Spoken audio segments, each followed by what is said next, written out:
नमस्कार भाइयों, जय श्री कृष्णा। नमस्कार, आपका बहुत बहुत स्वागत है मेरे YouTube channel Vijay Kumar Shukla finder में। काफी दिनों से सोच रहा था एक ऐसा वीडियो बनाओ जो आप लोगों के काम की हो और कुछ अध्ययन से जुड़ा हो। अभी काफी दिनों पहले से एक विषय बना हुआ है और मेरे जहन में आया इस चीज कि आखिर प्रकृति हर जगह हलचल मचा रही है और हमारे देश, अन्य देश, कहीं बाढ़, कहीं सूखा, कहीं पर किसी प्रकार का बादल फटना, धरती फटना, मतलब इस तरह की कई घटनाएं हो रही हैं। और जिस टॉपिक पे हम बात करने वाले हैं वो है आखिर दिल्ली में बार बार भूकंप क्यों आ रहे हैं। वीडियो में लास्ट तक बने रहिएगा, आपको इसके परिणाम, बचाव और जानकारी सब मिलने वाली है। इंटरेस्टफुल होने वाली वीडियो, आप बने रहिएगा, मैं आपको विस्तार से बताता हूँ। नमस्कार दोस्तों,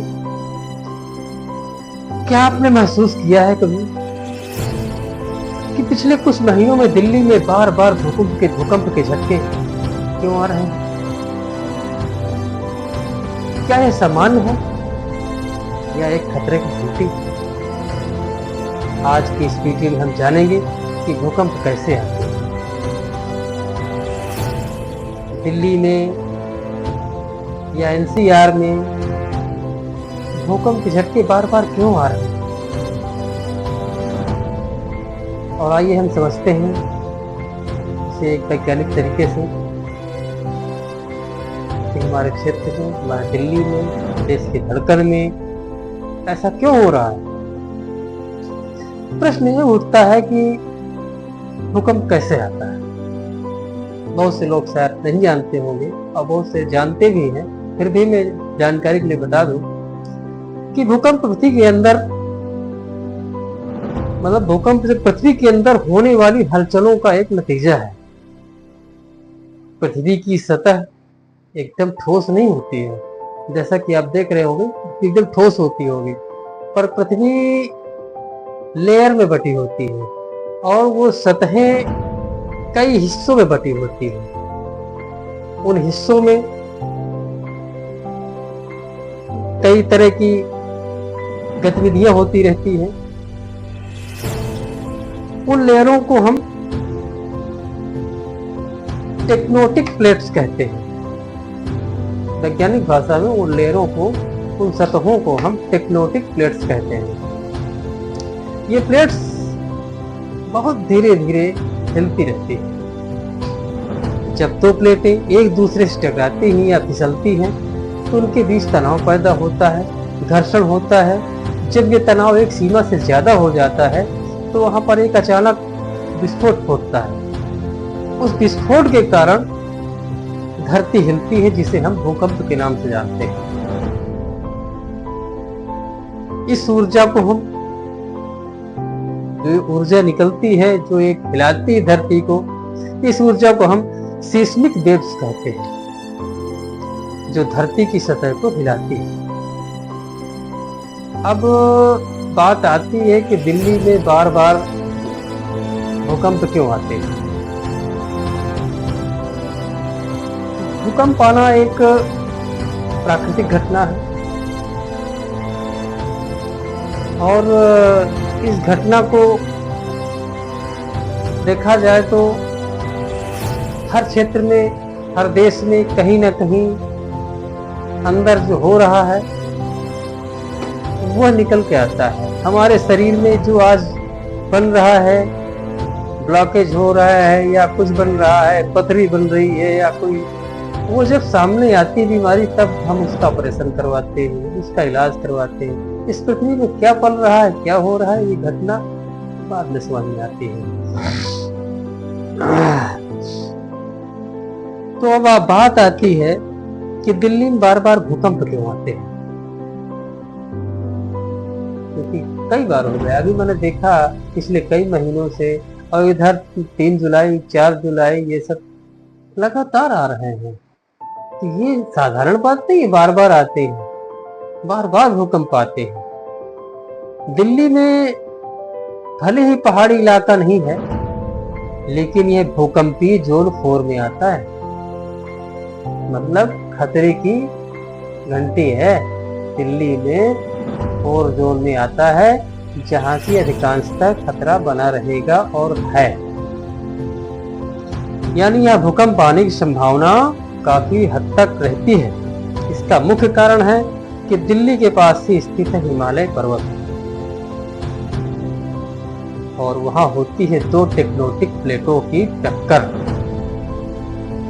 हिमालय पर्वत में कौन सी 2 टेक्टोनिक प्लेटें हैं? एक होती है इंडियन प्लेट्स। इंडियन प्लेट्स जो होती है वो दक्षिण से उत्तर की ओर टक्कर मारती है, और जो यूरेशियन दूसरे नंबर पे आती है, यूरेशियन प्लेट्स, वो उत्तर से दक्षिण की ओर दबाव डालती है।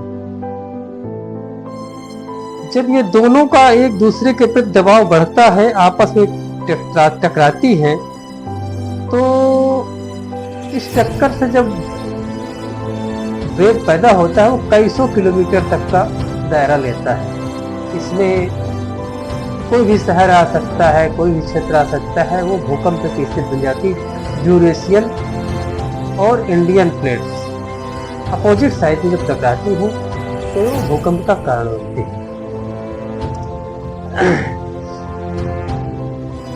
ये सिर्फ हिमालय के क्षेत्र की वजह से नहीं है, ये तो उत्तरी दक्षिणी जो प्लेटें हैं, इसके अलावा भी जो दिल्ली के नीचे कई फॉल्ट लाइनें भी हैं। इन फॉल्ट लाइनों को देखा जाए तो समय समय पर अक्सर सक्रिय हो जाती है।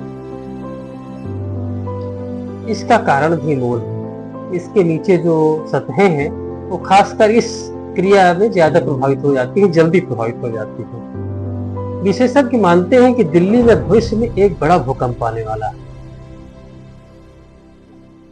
ये कभी भी हो सकता है, खासकर अगर रिक्टर स्केल पर 6.5 या उससे ऊपर का भूकंप आता है तो भारी नुकसान पहुंचा सकता है।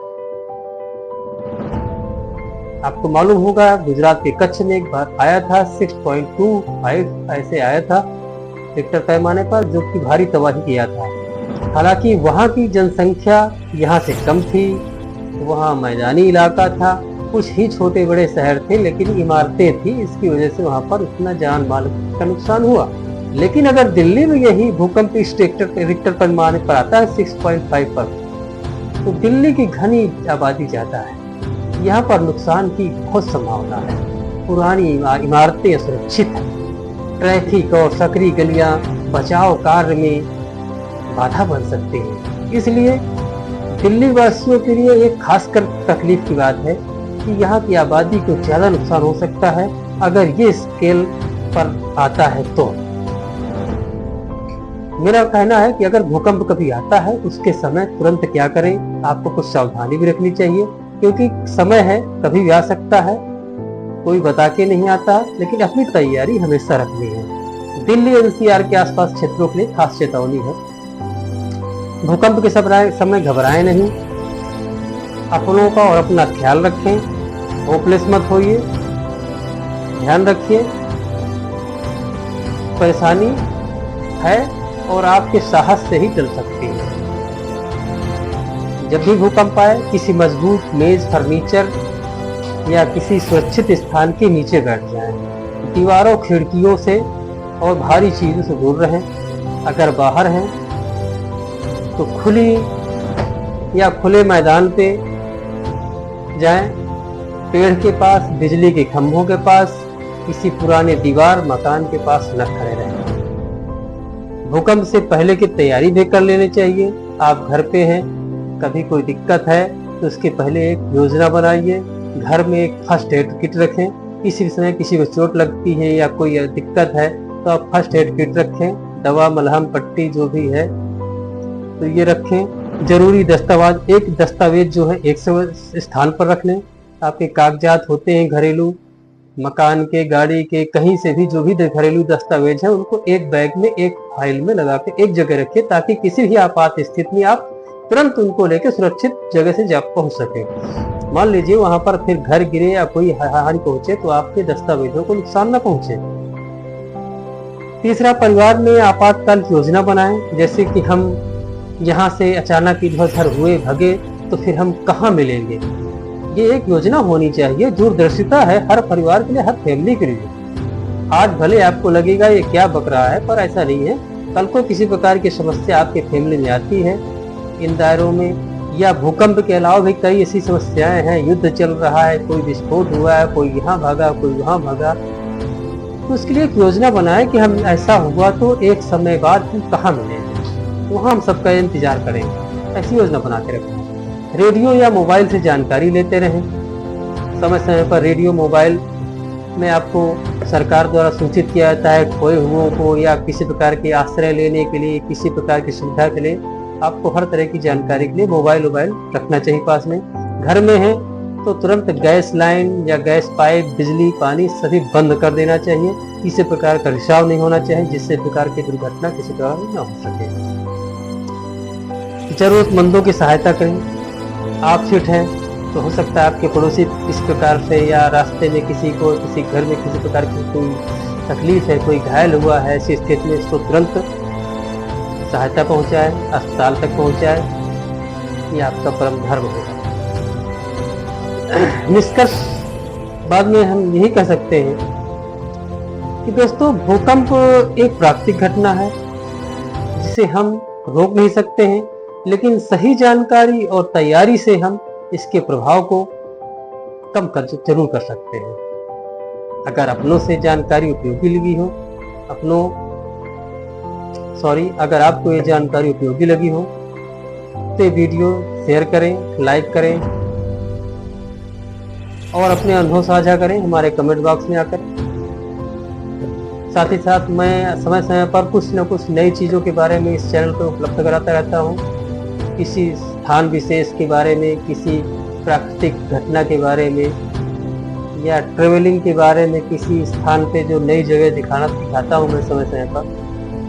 आपको हर वीडियो मेरा आपको नया ढंग से मिलेगा और तुरंत पहुँचेगा। इसके लिए आपको मेरा चैनल सब्सक्राइब कर लीजिए, सब्सक्राइब बटन दबा दीजिए, मेरा हर वीडियो आप तक पहुँचता रहेगा। धन्यवाद। राधे राधे।